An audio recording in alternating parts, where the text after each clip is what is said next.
Well, in this research paper, I was particularly interested in looking at how retention practices can be configured. So I'm particularly interested in retaining staff in foreign subsidiaries, not necessarily at home. Basically, we can differentiate between two different aspects when we talk about retention. First of all, we have employees that are in a transactional employment relationship. That means that these employees work on short-term tasks, and these employees will need to be retained in the short term, but not necessarily in the longer term. On the other hand, we may have employees that form the core part of the company. These employees work on more strategic goals of the company, and these employees need to be retained on the longer term. And we would call this employment relationship relational employment contracts. The second aspect is the time frame in which we can employ or apply different retention practices. Now, first of all, we can think of retention practices such as pay rises or promotion that can be used on a short-term time frame.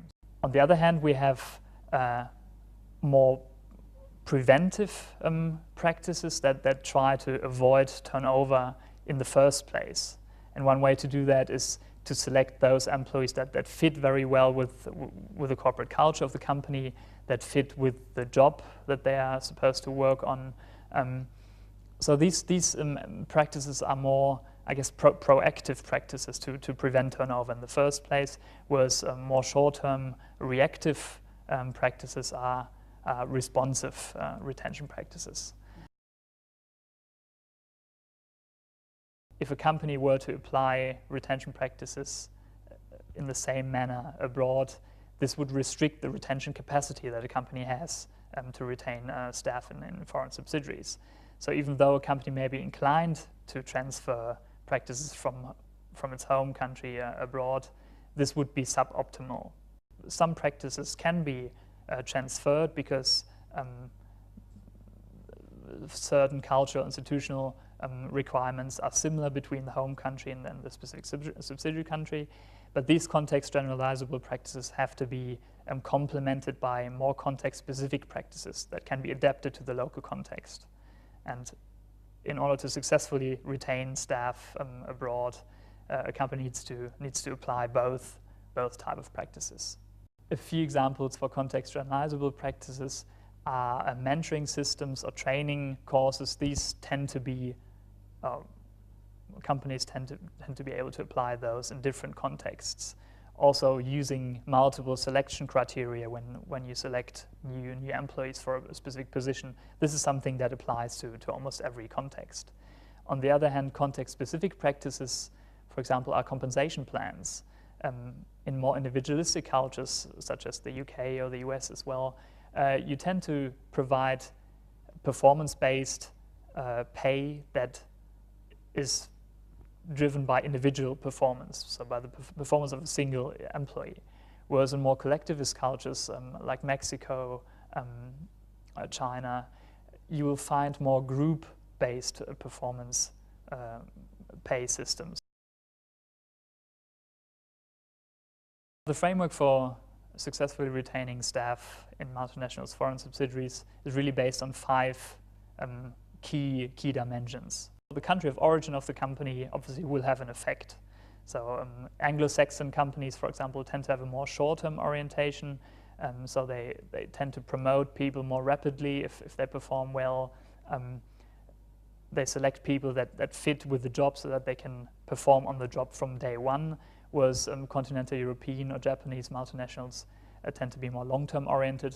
Second, it is also important that those practices that are context generalizable actually match with the strategic needs of the company.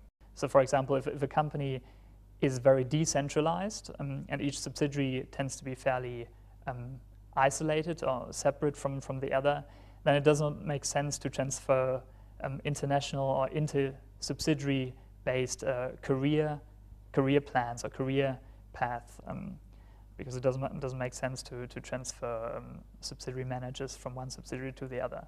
Third, it is important that those context-specific practices that have to be adapted to a specific context can be adapted across different subsidiaries in a flexible way.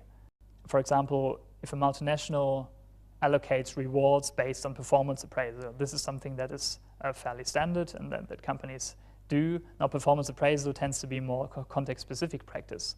So this will only be effective if the time frame of the performance appraisal, for example, can be changed and can be aligned to the local context. The fourth dimension refers to different factors that influence the relative importance of these context-specific versus context-generalizable factors. One such factor is the structure of the multinational. If you have a very centralized, headquarter-based multinational, you would assume that the role of context-specific practices tends to be lower. The multinational will make use of more context-generalizable practices because the institutional environment for each subsidiary tends to be more aligned to the headquarters. If a subsidiary, for example, is very unique in its cultural and institutional context compared to all other subsidiaries in the multinational, then this would speak to a higher use of context-specific practices because it would make less sense to transfer practices from other contexts to this specific subsidiary. So the level of uniqueness of a subsidiary compared to all other subsidiaries for this multinational would play a role as well. Subsidiary power also has an important influence. If a subsidiary has a powerful influential position within the network of the multinational, the subsidiary will obviously try to maintain this influence compared to other subsidiaries in the headquarters. So this would speak to a higher use of context-specific practices.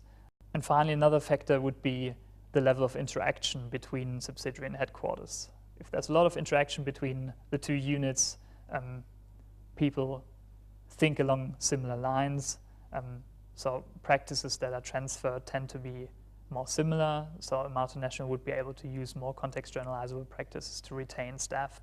The fifth dimension of this framework really is the internal consistency between the different retention practices for each subsidiary context.